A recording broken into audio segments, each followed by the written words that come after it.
Starting off this countdown, we have the ancient Egyptians. The ancient Egyptians did a number of rituals after someone died to ensure they made their way to the afterlife. First off, the dead were put to rest surrounded by their personal items. Their tombs were filled with tools, food, wine, perfume, household items, clothes, etc. Everything they believed they would need for the afterlife. In fact, the food was carefully preserved to ensure it would last them for their long journey to the afterlife. Then they had the embalming process and the canopic jars. So the Egyptians made sure to preserve the vital organs for the afterlife. They did this by carefully removing the organs from the dead and placing them in jars. One jar was for the lungs, one was for the stomach, the other was for the intestines, and one for the liver. The heart was always kept in the body though. Again, all of this was done to ensure the individual got to the afterlife with no problem. And lastly, we have the burial mask. People of power were often buried with a burial mask on. These masks were made to resemble the person that they were placed on. It was done so that the spirits would recognize the body after death and help them to the underworld. Furthermore, the mask was filled with oils which helped with the mummification process. And lastly, the Egyptians also created something known as the Book of the Dead, which helped them prepare for the afterlife where Osiris, the god of the underworld, would judge them. Coming in at number 9, we have ancient Greece. And if you guys are liking this video so far, then make sure to give it a big thumbs up because it really helps us out. The ancient Greeks had a quite different view on the afterlife. They believed that when a person passed away, they would take a ferry and go to the underworld to Hades. But no matter if you were good or bad during your lifetime, it was believed that everyone just went down there to the same spot. And obviously it's no sunshine and rainbows down there, it's pretty cheerless. So everyone that was buried had to be done so with a Greek coin in their mouth. This was enough to pay for the ferryman for the trip across the river Styx and to Hades. Well, then the Greeks were like, screw this, why should there be equal misery for all? So then they began the good go on to the afterlife. So from the 6th century BC onwards, they believed that if they practiced certain secret rites, then they would get to go somewhere that was a happier place. Moving on to number 8, we have reincarnation. A number of cultures believe in reincarnation, particularly Buddhists. So they believe that after you die, let's say you have unfinished business left on earth, then your soul will be transferred into another body to enjoy life again.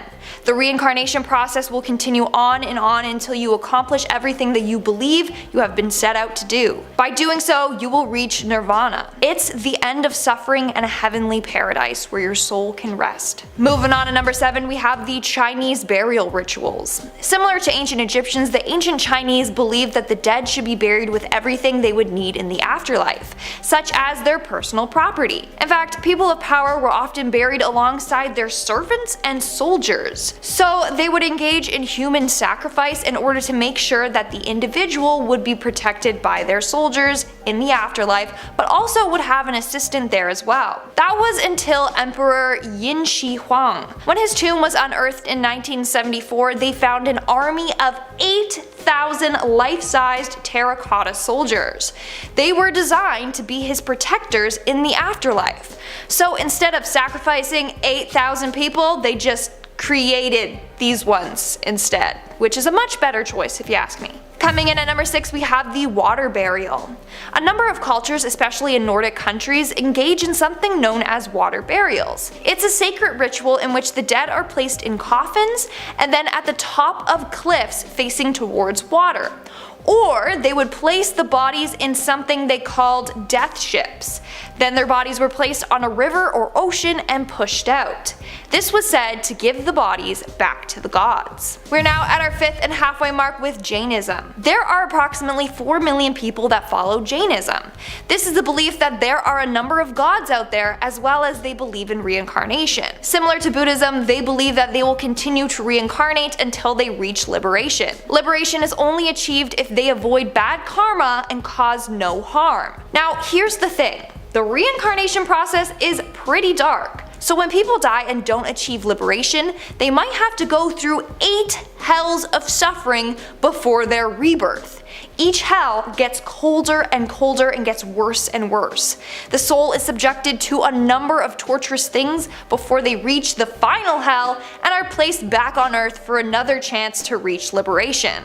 Once they do, their soul gets a place among the gods. In our fourth spot today, we have the Chinese traditional religion. Individuals who follow the Chinese traditional religion believe in a peaceful life after death. In order to do so, the individual needs to perform specific rituals to honor their ancestors, like partaking in prayers, ancestor worship, longevity practices, and more. Now, upon death, the god Cheng Wang will determine whether someone's spirit is good enough to go to paradise, or if they will go to hell and then reincarnate to try again at life. Moving on to number 3, we have the Aztecs. The Aztecs believe that when someone died, they would enter one of 3 places in the afterlife. Sorry if I pronounced this wrong, but they are the Mictlan, Tlalucan, or the Sun.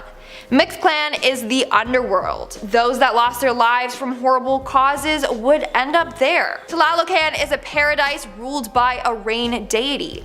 So those that lost their lives by drowning or by getting struck by lightning or even by dying from a disease associated with the rain deity would be sent there. And those that lost their lives during childbirth or any fallen warriors would transform into hummingbirds. In our second spot today, we have the Mayan burial rituals. The ancient Mayans viewed getting to the afterlife as a dangerous trip.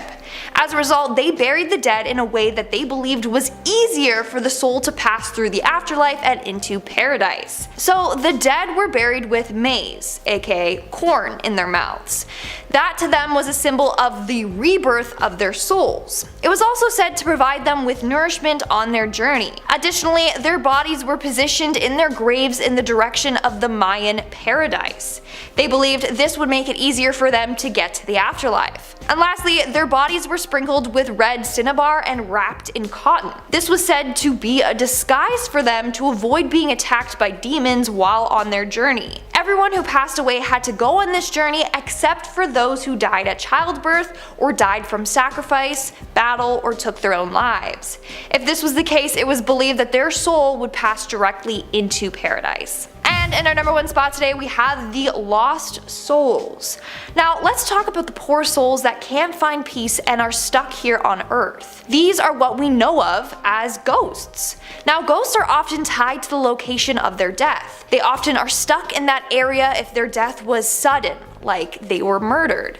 They then may start off not realizing that they are actually dead. Sadly, most ghosts won't be able to leave until they find peace, whether that be getting justice or help catch their killer or saying goodbye to their family. It makes it even harder though when they don't receive a proper burial or if their body was never found. These ghosts are stuck haunting the earth until their body is found and they can reunite with it, or until they receive a proper send-off, for example, a funeral. If not, they might never reach the afterlife. Now I feel bad for ghosts, like I'm not afraid of them anymore. I just want to help them. Starting off this list in our number 10 spot, we have Jessica's NDE story. This is a story from a woman named Jessica who had a near-death experience after an accidental overdose from drugs that had been laced. She first describes falling backwards, but she explained that it felt like she was falling forever. She then describes her version of seeing her life flash before her eyes, but instead of her whole life, she was only seeing visions of what she had done wrong and all of the mistakes that she had made. She then found herself in a version of the city where she was born, but she said that it looked like it had been hit by a bomb. She said that she had a feeling like she was in hell and her visions showed her why she was there. Luckily though, she was suddenly back in her body and alive, which left her feeling incredibly grateful and determined to change her life around for the better, which she did. This is definitely a very freaky story, but I'm really glad it had such a positive ending. In our number 9 spot today, we have the beings. These words came from someone who claimed to see hell after they attempted to take their own life. They said, "I remember feeling terrified. It was so dark and I could not see anything below me, so it was hard to figure out what was going on. As the beings pulled me into their midst, it seemed squishy and wet, as well as dark and cold. Meanwhile, the beings all around me were ripping and tearing at me. I was thinking that I didn't like any of this at all and I wanted to go back. I am truly not sure what beings they encountered, but I also absolutely do not want to find out. I'm very glad this person ended up being brought back to life from a super scary place that they went to. In our number 8 spot today, we have Taylor's NDE story. This story comes from someone on Reddit who has since deleted their account, so I unfortunately do not have their username, but we'll call them Taylor for today. Taylor had attempted to take their own life when they were younger without really thinking of the consequences. Taylor explained that as they were having their near-death experience, the fact that there was just nothing totally shocked and frightened them. After realizing that this may be all that's awaiting for them, they began trying their absolute hardest to get back to life. They explained kind of coming in and out of life, and the times that they slipped back into the nothingness were unbelievably scary, and then they'd fight harder and be back in the ambulance.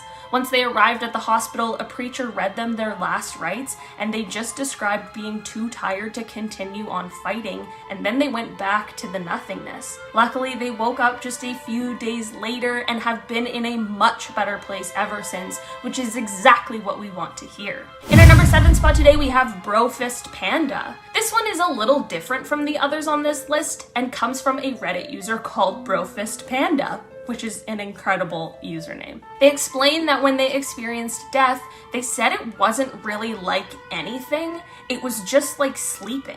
Okay, that's not the worst thing. But then they go on to say that they do, however, remember being resuscitated. They said it was like a shock, and then boom, you take the most painful gasp of air and your eyes are burning from the lights, and you see all of these people in masks around you who have to restrain you so that you don't jump up and rip out your IV. I honestly can't blame this person at all, because that would be an undoubtedly terrifying feeling, and I'm also sure it would be very confusing. I'm glad that their overall experience wasn't too frightening and that they ended up being totally okay. In our number 6 spot today, we have Hannah's NDE story.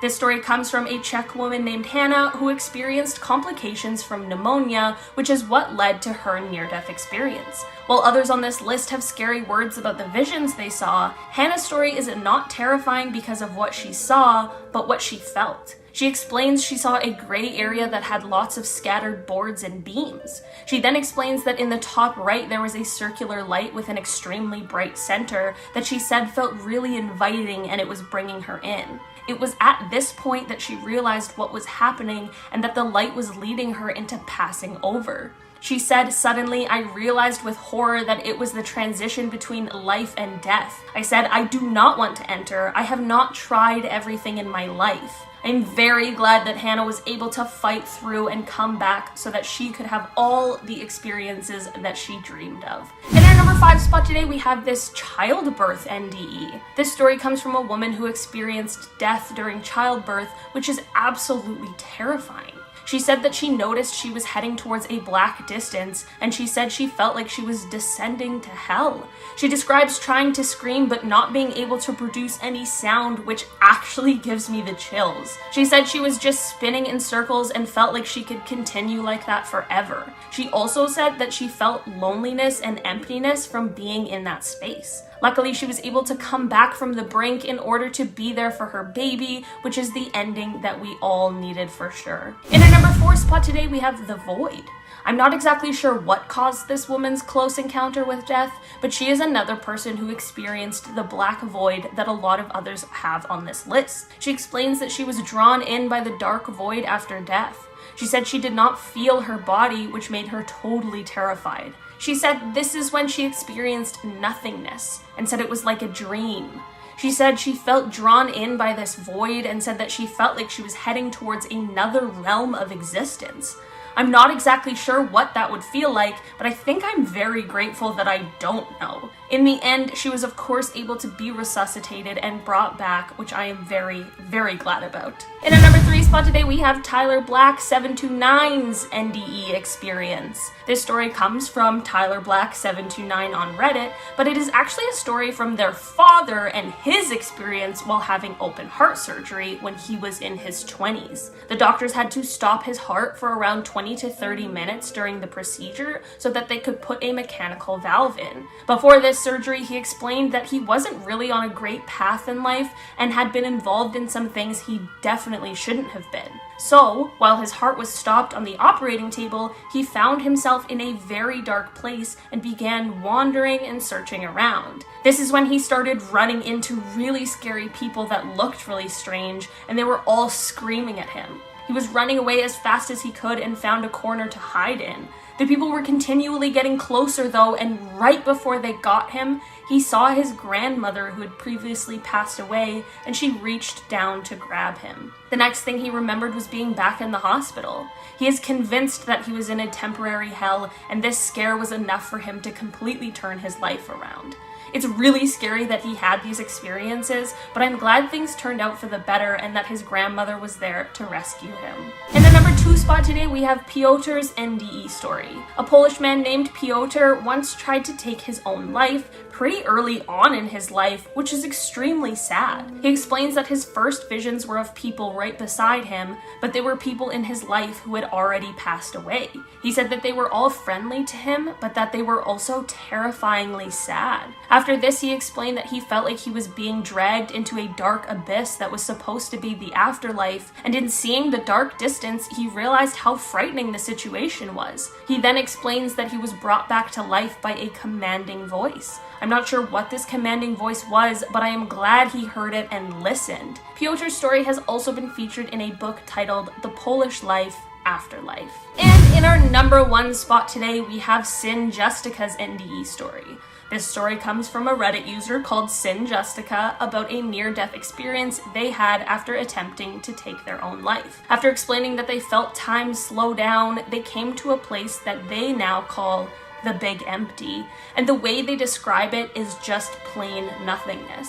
They say that they don't really know how to describe it, but I think that they did a fantastic job. They call it a void, and then they say, there's no darkness, there's no you, there's nothing. It's such a complete lack of anything at all that it can't even be described as empty, because that would imply that it could be filled with something. It's hard to even realize that it exists because you can't even really perceive it. Luckily, this person had a nosy neighbor who saw what was happening and reacted quickly in order to save them. Since that terrible day, things have been much better for JUSTICA, which is just the best news, but they do explain that the Big Empty still haunts them, knowing that one day they'll have to go back there. That was a dark way to end this list. I'm so sorry for that, you guys. Starting off this countdown, we have Tony CICORIA. In 1994, a man named Tony CICORIA was struck by lightning while talking to his mom on a payphone. When he was struck, he felt his body fly backward, and then he flew forward. He turned around and he saw his own body laying on the ground. He stared at himself and felt nothing. Then he saw a woman start CPR on him. As this was going on, Tony began to float upwards. He was now floating up the stairs of his house and saw his kids getting their face painted. Then all of a sudden, he was surrounded by a bluish white light, and he felt at peace. Then bam, he was back. He had been revived at the hospital. That story is just crazy for so many different reasons. Coming in at number 9, we have Miss Zilla. This story was shared by Ed Zilla. He shared the story on behalf of his wife. A couple of years ago, his wife died twice in 3 months, but was successfully resuscitated both times. But the resuscitation took a long time, almost hours. Later, she shared with him what she experienced. According to her, she remembered nothing. There was just blackness. No light, no relatives, no former pets, just blackness. But there was also no pain. Okay, so this one is like a little more depressing. And sadly, a couple months ago, she did pass away. At least her husband knows that there's no pain in the afterlife. Now, before I go any further, make sure to give this video a big thumbs up and subscribe to our channel because it really helps us out and I appreciate it, so thank you. Hit that button. And at number 8, we have The Revival. This story was shared by Reddit user Old Belgian Smurf. A couple of years ago, he almost passed away from drowning. He had been dead for a number of minutes before someone pulled him out of the water and revived him. According to him, all he saw was blackness. The blackness was then followed by a number of lights. The lights turned into stars, and the stars turned into something he said he just can't explain. While this was going on, he didn't feel anything. He was just in the moment. And then before he knew it, he was alive again, laying back on the beach. Moving on to number 7, we have the surgery gone wrong. Over 10 years ago, Reddit user Monitor Monkey underwent a huge surgery. However, it went wrong. During the surgery, he bled out and he was pronounced dead. That's when he woke up in what he described as space. But there weren't any stars or lights. He was just kind of floating in this void, and he didn't feel anything. He wasn't hot or cold or hungry or tired. He just felt at peace. Then he remembers thinking back to his life. Now, it wasn't like his life flashing before his eyes. He was just thinking back to moments in his life. Then he was saved and brought back to life. He disappeared from this space area and was back in his body on the operating table. Now, quite a few people talk about this black void space. It's really quite interesting. Coming in at number 6, we have Mary C. Neal. Mary C. Neal is an orthopedic surgeon who several years ago experienced the afterlife. This occurred when she almost drowned while out kayaking in Chile. Her heart stopped for more than half an hour. I know, that's crazy. Well, soon after, she felt herself leaving her body. She was then greeted by a group of beings, some of who she knew, some of who she didn't. She felt nothing but peace and happiness in their company. Then all of a sudden she was aware that she was headed to heaven, but also aware of what was happening to her on the riverbank where she had drowned. Then, like everyone else on this list, she was saved and brought back into her body. After this experience, she went on to write the book 7 Lessons from Heaven. We are now at our 5th and halfway mark with the drugs. Reddit user, I don't know, stop asking me, that's literally their name, shared the story of the time his uncle passed away and then was brought back to life. So several years ago, his uncle had overdosed. He was gone for 2 minutes. According to his uncle, while his brain and body shut down, he was sitting at a picnic table at a park behind his childhood home. He was sitting there with someone. He didn't know who, but he knew that he loved them. He was talking to them when they said, "I'll see you later, remember me." Then after this, he was revived. After that experience, he quit drugs for good. Moving on to number 4, we have the dad. Whiskey Nostalgic on Reddit shared her dad's story with the afterlife. So when her dad passed away, apparently he was transported into this long hallway. At the end of this hallway, there was a door. He walked down the hallway towards the door. But just as he was about to open it, he felt himself get sucked away and back into his own body. Now, what I want to know is what was behind the door? Was it heaven? Was it that void some people have described? I really want to know. In our 3rd spot, we have the great-grandmother. This next person was pronounced dead 2 times in one night.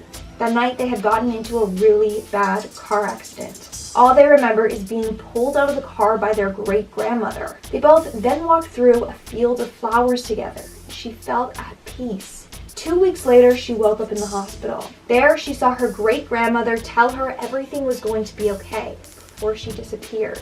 Her great-grandmother had passed away when she was 10 and came back to guide her back to her body.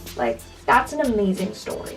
Moving on to number 2, we have Jane Seymour. Actress Jane Seymour also had an experience with the afterlife. This occurred in 1988 while she was filming Onassis. While filming, she went into an anaphylactic shock after her bronchitis antibiotics were injected into her vein instead of her muscle. All of a sudden, she saw the infamous white light, and she was looking down on herself from above. She could see the nurse frantically try to save her, and thankfully, she did.